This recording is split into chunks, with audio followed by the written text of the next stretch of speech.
Lafcois, vous êtes vraiment un habitué de l'émission depuis de très nombreuses années, vous êtes venu très souvent dans cette émission. Alors, vous parlez essentiellement des universités intégrales que vous organisiez alors que vous dirigez le club de Budapest. Pas seulement, vous êtes venu aussi nous parler de certains livres que vous aviez écrits, dont un livre qui est un livre majeur, qui est un livre qui est une sorte de best-seller, le management du troisième millénaire. Vous êtes aussi venu nous parler d'un projet plus récent qui s'enracine de plus en plus aux USA, j'espère qu'on aura l'occasion d'en parler. Son nom, Dessine-moi une planète. Et dans cette émission hors norme, eh bien, notre angle d'approche va être très différent, parce que dans cette émission, je m'intéresse plus au parcours singulier et inspirant pour tenter d'en comprendre un peu les grandes lignes directrices, les tournants, les moments clés, les rencontres décisives. Alors Michel, si l'on devait définir comme ça votre itinéraire, s'il y avait une grande ligne directrice, un axe central de votre parcours très atypique, on verra tout au cours de cette émission, je retiendrai peut-être un mot. Ce mot, c'est la transformation. Alors la transformation, au sens très large, parce qu'il va s'agir, on va le voir, à la fois de transformation individuelle, mais pas seulement, bien sûr, de transformation collective, parce que c'est ça aussi qui vous intéresse. Oui, tout à fait. Enfin, ou peut-être d'une manière le plus radicale, on pourrait dire que je suis un animal sauvage. J'aime bien ce terme parce que je trouve, d'abord j'ai des liens, j'adore les animaux sauvages. Quand je suis dans la nature, souvent les animaux sauvages viennent me voir, j'ai des échanges très, très intenses avec les animaux sauvages. Donc ça me plaît de partir de ce point-là. Mais quand vous êtes un animal sauvage dans une société civilisée, eh bien vous vous intéressez à ces sociétés civilisées, mais avec un regard un peu venu d'ailleurs, ça a toujours été un peu mon cas. Et effectivement, vous vous posez la question de la liberté, au fond, et comment, sans, en quelque sorte, perdre votre capacité à l'ouverture, comment vous-même, vous allez pouvoir vous transformer, évoluer, et comment vous pouvez participer à l'élaboration de ce qu'on pourrait appeler un monde meilleur. Alors qu'est-ce que c'est qu'un monde meilleur, à mon sens, en tant qu'animal sauvage en quelque sorte? Eh bien c'est un monde d'abord où chacun puisse arriver à s'exprimer dans sa singularité, sa liberté. Et je crois que dans ce sens-là, la civilisation ne s'oppose pas à la nature. C'est-à-dire que toute la vie montre en fait un processus de développement, d'expression, de créativité extraordinaire. L'homme en est l'image paroxysmisme, en quelque sorte. Cette créativité, elle a été développée d'une manière extraordinaire dans l'espèce humaine, mais elle est déjà existante chez les autres animaux, et les animaux sauvages notamment, et même dans les végétaux. Et toute la nature, toute la vie est une créativité extraordinaire. Et au fond, l'histoire anthropologique, l'histoire de l'homme, l'histoire des espèces vivantes, l'histoire des végétaux, au fond, qu'on connaît beaucoup mieux depuis une vingtaine d'années, nous montre une extraordinaire créativité, une énorme capacité à se transformer, à créer des nouvelles conditions. Et je peux dire que c'est ça qui, toute ma vie, m'a passionné, à la fois de comprendre ce passé et de comprendre aussi vers quoi on va et comment on pourrait se transformer. Cet intérêt très fort pour la créativité qui loge en nous et qui des fois ne s'exprime pas. Il y a un livre qui est aussi un livre qui a été publié, réédité, et qui est Trouver son génie, un nouveau livre où vous tentez de faire en sorte que chacun, vous dites, est en possession de quelque chose de créateur, qui ne souhaite que émerger, et la société qui est celle d'aujourd'hui peut nous permettre. Et en plus attendre cette créativité. Voilà, c'est ça. Je crois que là, en plus, l'actualité nous le montre. Il y a une sorte de course contre la montre, mais ça a tout le temps été comme ça, entre, disons, des visions passéistes et puis cette impulsion extraordinaire de l'homme à aller de l'avant, à se réinventer. Et on est sans doute, comme on l'a développé dans plusieurs émissions dans le passé, et je dois la rendre hommage aussi à votre propre créativité, parce que j'écoute beaucoup votre émission, et c'est un grand honneur d'être avec vous, parce que je trouve qu'en France, vous êtes vraiment une des personnes dans le monde de la radio, et Radio Aligre, vous, Florence et Radio Aligre, vous faites un travail extraordinaire d'aller donner la parole comme ça à des tas d'émergence. Alors, qui étaient hier les émergences et qui aujourd'hui eh bien, trouvent quand même leur place, une place plus confortable.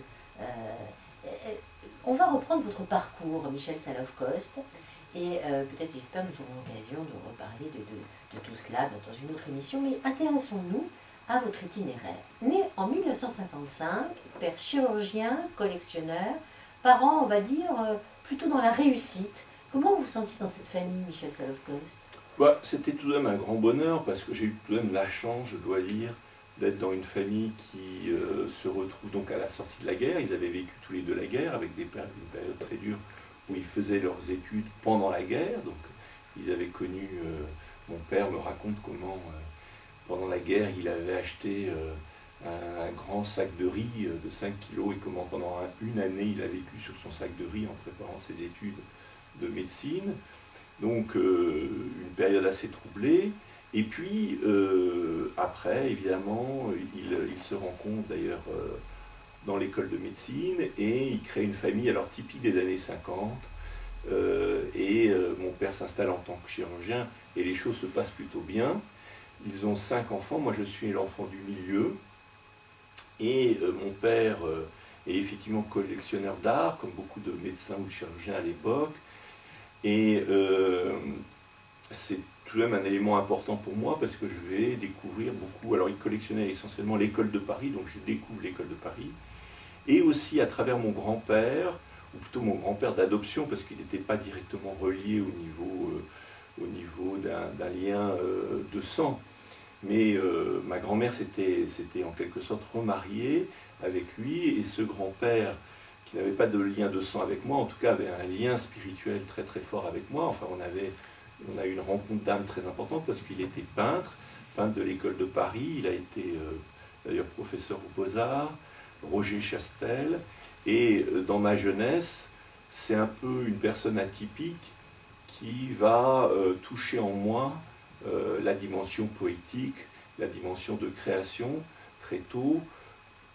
Déjà à l'époque, je m'ennuie un peu dans tout ce qui est trop normatif.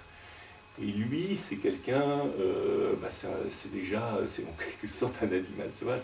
Il est complètement atypique par rapport au milieu en général dans lequel il se situe. Il est extrêmement cultivé en termes de poésie. Il va faire un bestiaire avec Éluard.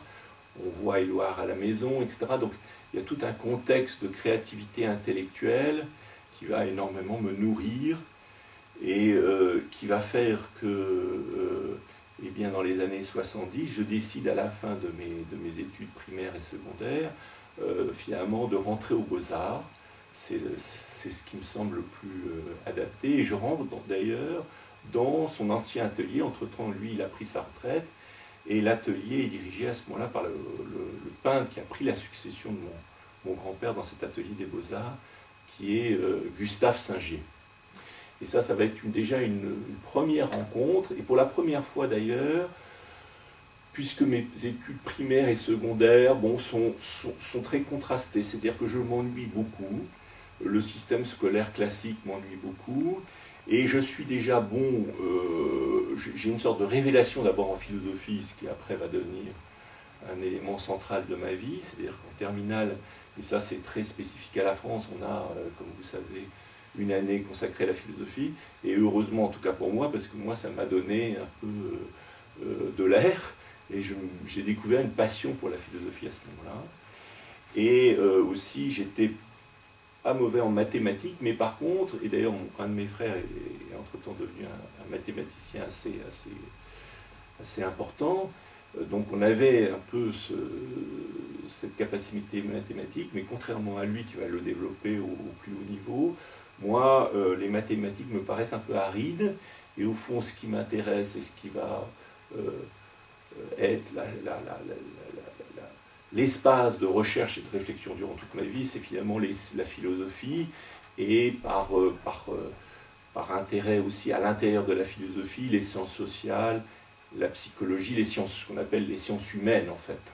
D'ailleurs, à cette même époque, donc, vous dans les années 70, donc vous allez aller aux Beaux-Arts, dans cet atelier que dirigeait Roger Chastel, et en même temps, vous allez être auditeur libre, vous allez suivre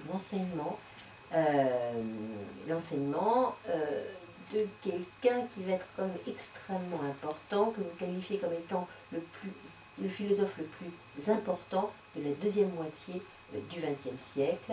Vous allez découvrir donc le travail de Gilles Deleuze. Est-ce que vous pouvez nous parler des apports, de ce que vous avez vécu, appris à ce moment-là? Oui, alors là, je dois dire que ça, c'est après, après cette enfance et cette adolescence, où je suis tout de même un peu enfermé dans ma famille. Je suis un peu d'ailleurs le mouton noir, il faut bien le dire, parce que les autres font des études plus sérieuses dans les sciences, ce qu'on appelle les sciences dures, et mon intérêt pour les sciences humaines n'est pas obligatoirement, mon père étant plutôt chirurgien, scientifique, il est dubitatif, mais enfin il y a tout de même une ouverture, ils sont tout de même contents, dans la mesure où mon père étant collectionneur, il comprend que je puisse m'intéresser à l'art, mais évidemment ils sont inquiets par rapport à mon avenir. Et évidemment aussi, il faut replacer ça dans le contexte des années 70, donc on est après 68, on est en pleine ébullition intellectuelle, et un jour, un ami me tire par la manche et me dit « Tiens, je vais au cours de Gilles Deleuze, viens donc avec moi, je pars et je vais à Vincennes, dans cette université de Vincennes qui est devenue depuis une sorte de très fameuse pour les idées originales qui bourgeonnaient à l'époque là. Et effectivement, ce n'est pas moi qui le dis, c'est d'ailleurs c'est Foucault qui le dit, c'est sans doute un des philosophes les plus importants du XXe siècle. Et moi, je dois dire qu'alors là, je vais pour la première fois à un cours de Deleuze. J'arrive d'ailleurs dans une salle absolument bondée avec des gens très très divers, avec des âges très très divers. Cette diversité me plaît d'ailleurs énormément. Des gens de tous les milieux, de toutes les conditions, etc. Gilles Deleuze arrive, il prend la parole et moi, pour la première fois, je suis totalement scotché. J'en ai encore la mémoire, presque les yeux, j'en pleure. C'est extraordinaire. Je vois le déploiement d'une pensée, d'abord d'une créativité extraordinaire, d'une culture gigantesque, puisqu'il a, avant de créer sa propre pensée, il a étudié toute la philosophie, c'est un historien de la philosophie, donc il a un rapport à la philosophie extrêmement savant, mais aussi extraordinairement créatif. Et je pense qu'effectivement, en philosophie, il est, et il restera de plus en plus, on le reconnaît. Alors, il est assez peu reconnu paradoxalement en France, assez souvent, mais par exemple, quand vous allez aux États-Unis, vous allez dans les supermarchés, vous avez Gilles Deleuze for the Idiot, et des Américains qui connaissent mieux Gilles Deleuze que le milieu intellectuel parisien. Donc, si vous voulez, il est tout de même reconnu dans le monde entier, et